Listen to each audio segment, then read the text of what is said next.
Hi అండి, welcome to KGF and world. ఈరోజు నేను ఇడ్లీ బ్యాటర్ని ఎలా ప్రిపేర్ చేసుకోవాలో చేసి చూపిస్తానండి. ఇలా చేసుకున్నట్టయితే మీకు ఇడ్లీ అనేది చాలా సాఫ్ట్గా వస్తాయండి. ఈ కొలతలతో తప్పకుండా చేసుకోండి, చాలా బాగా వస్తాయి ఇడ్లీ అనేవి. నేను ఈ గ్లాస్తో ఒక గ్లాస్ మినపప్పు తీసుకుంటున్నానండి. పొట్టున్న పప్పు తీసుకుంటున్నాను. ఈ ప్లేస్లో మీరు మినపగుండ్లు అయినా తీసుకోవచ్చండి. అదే గ్లాస్తో 3 గ్లాసెస్ ఇడ్లీ రవ్వ తీసుకుంటున్నాను.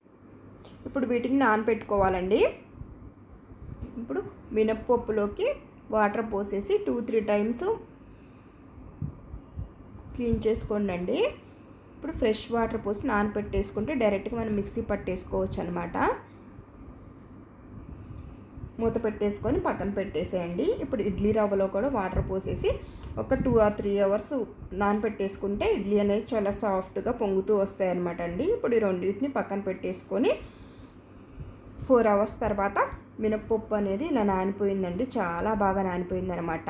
మీరు పొట్టుతో పాటు ఇడ్లీ వేసుకున్నట్టయితే డైరెక్ట్గా ఇలా మిక్సీలో వేసేసి పిండిని మిక్స్ చేసుకోవచ్చండి. మీరు పొట్టును తీసేయాలంటే ఇలా వాటర్తో వేరే గిన్నెలోకి వంపేసేస్తే వాటర్తో పాటు పొట్టు అనేది వెళ్ళిపోతుందండి. ఇలా ఒకసారి మిక్స్ చేసేసుకొని ఆ వాటర్ని వేరే గిన్నెలోకి వేసినప్పుడు ఆ పొట్టు అనేది దాంట్లోకి వెళ్ళిపోతుంది అనమాట. ఇలా 4 or 5 టైమ్స్ చేస్తే పొట్టు అనేది చాలా వరకు వెళ్తుందండి. చాలా ఈజీగా క్లీన్ చేసుకోవచ్చు. ఆ మిరపగుండులో పోషకాలు ఏమీ ఉండవండి, ఆరోగ్యానికి కూడా అంత మంచిది కాదు. ఇలా పొట్టున్న పప్పు మీరు కూడా వాడండి, చాలా రుచిగా ఉంటాయి. ఇడ్లీ కూడా చాలా బాగా వస్తాయండి. ఆ రోజుల్లో అయితే ఈ పొట్టున్న పప్పుని యూజ్ చేసేవాళ్ళు కాబట్టి వాళ్ళు అంత హెల్తీగా ఉన్నారండి. మనం మినపగుండ్లని ఎక్కువ క్లీన్ చేసే పని ఉండదని చెప్పి అవే తీసుకొచ్చి వాడేసుకుంటున్నామండి. అవి అసలు మంచిది కాదనమాట. ఇలా పొట్టున్న పప్పును కూడా చాలా ఈజీగా క్లీన్ చేసుకోవచ్చండి. 1 మినిట్లోనే క్లీన్ అయిపోతాయి అనమాట. మీరు అలా పొట్టుతో పాటు అయినా మిక్సీలో వేసేసి పట్టేసుకోవచ్చండి, ఇడ్లీ అనేది వేసుకోవచ్చు. ఇలా క్లీన్ చేసుకుంటూ ఉండాలండి. ఇంకో చూడండి, పొట్టు అనేది ఇలా వచ్చేసిందనమాట. కొంచెం ఉన్నా పర్లేదండి పొట్టు. నేను ఎంతవరకు క్లీన్ చేసేసుకొని నేను మిక్సీ జార్లో వేసేసుకుంటున్నాను అనమాట. మినపప్పుని కొంచెం సాల్ట్ యాడ్ చేసుకుంటున్నాను, కొంచెం వాటర్ పోసేసుకోండి, ఇక మిక్సీ పట్టేసుకోండి. మధ్యలో ఒకసారి చెక్ చేసుకోండి అండి, ఒకటేసారి ఎక్కువ వాటర్ పోసేసి పట్టకండి, పిండి అనేది జావ అయిపోతుంది అనమాట. ఇంకో పిండి అనేది ఇలా పట్టుకున్నానండి, కొంచెం గట్టిగానే పట్టుకున్నాను. ఇలా ఉండాలండి. చాలా సాఫ్ట్గా పట్టేసుకున్నానండి. ఈ లోపు నేను ఇడ్లీ పిండి అనేది వాటర్ తీసేసి పక్కన పెట్టేసుకున్నాను. ఇప్పుడు దాంట్లోకి మినప్పిండిని వేసుకోండి. ఇడ్లీ పిండి అనేది మరీ గట్టిగా ఉండకూడదండి, మరీ జావుగా ఉండకూడదు అనమాట. అందుకే పిండి పట్టుకునేటప్పుడు కొంచెం గట్టిగా పట్టుకోండి, అప్పుడు కన్సిస్టెన్సీ అనేది మీకు సరిపోతుంది అనమాట. మంచిగా మిక్స్ చేసేసుకోండి. ఎంత బాగా మిక్స్ చేసుకుంటే ఇడ్లీ అనేది అంత సాఫ్ట్గా వస్తాయి అనమాట. మనకి పిండి అనేది ఇలా ఉంటే సరిపోతుందండి.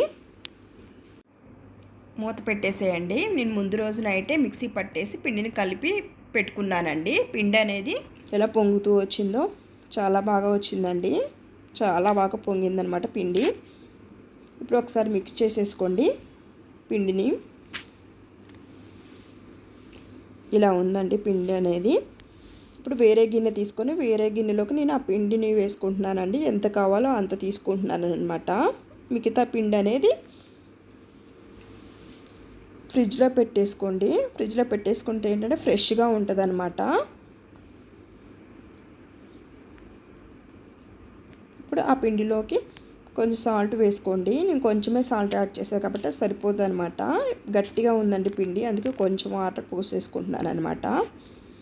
ఇలా ఉండాలండి పిండి అనేది. ఫస్ట్ ఇడ్లీ పాత్రలో వాటర్ పోసేసి ఒక 2 మినిట్స్ వేడవనివ్వాలండి ఇడ్లీ పాత్ర అనేది. అప్పుడే ఇడ్లీ ప్లేట్స్ దాంట్లో పెట్టినప్పుడు ఇడ్లీ అనేది పొంగుతూ సాఫ్ట్గా వస్తాయి అన్నమాట. హీట్ అవ్వకుండా పెట్టేస్తే ఇడ్లీ అంత మంచిగా రావండి, గట్టిగా ఉంటాయి అన్నమాట. ఇప్పుడు ఇడ్లీ ప్లేట్స్లోకి ఇలా ఇడ్లీ పిండిని వేసుకోండి. మరీ నిండా వేయకండి, కొంచెం తగ్గించి వేయండి. అప్పుడే ఆ పిండి అనేది పైన ప్లేట్లకు అంటుకోకుండా ఉంటుందన్నమాట. ఇడ్లీ అనేవి నీట్గా వస్తాయి. నేను ఇడ్లీ ప్లేట్లకు ఆయిల్ ఏం అప్లై చేయకుండానే ఇడ్లీ పిండి వేస్తున్నానండి. ఏం అంటుకుపోవు అనమాట. ఇడ్లీ అనేవి ఇడ్లీ ప్లేట్స్కి అతుక్కుపోవు, చాలా బాగా వస్తాయండి. ఇలా ఇడ్లీ పిండిని వేసేసి ఈలోపు ఇడ్లీ పాత్ర వేడైపోయిందండి. నేను ఇడ్లీ ప్లేట్లు పెట్టేస్తున్నాను అనమాట. ఒక 5 మినిట్స్ తర్వాత మధ్యలో ఒకసారి చెక్ చేసుకోండి. ఒకసారి ఇలా ఫింగర్ పెట్టేసి చూస్తే ఇడ్లీ అనేవి అతుక్కోవండి, అంటే ఉడికిపోయాయి అనమాట ఇడ్లీ అనేవి. ఆ స్టవ్ ఆఫ్ చేసి 1 మినిట్ తర్వాత చూడండి, ఇడ్లీ అనేవి పొంగుతే చాలా బాగా వచ్చాయండి. చాలా రుచిగా కూడా ఉంటాయి. పొట్టున్న పప్పుతో చేసాం కాబట్టి మీరు కూడా ఒకసారి తప్పకుండా ట్రై చేయండి. ఇట్లా పొట్టున్న పప్పుతోనే ఇడ్లీ అయినా దోశ అయినా వేసుకొని తినండి. చాలా హెల్దీ అన్నమాట. ఈ వీడియో కనుక మీకు నచ్చినట్టయితే please like and share. Please subscribe to my channel అండి. Thank you for watching.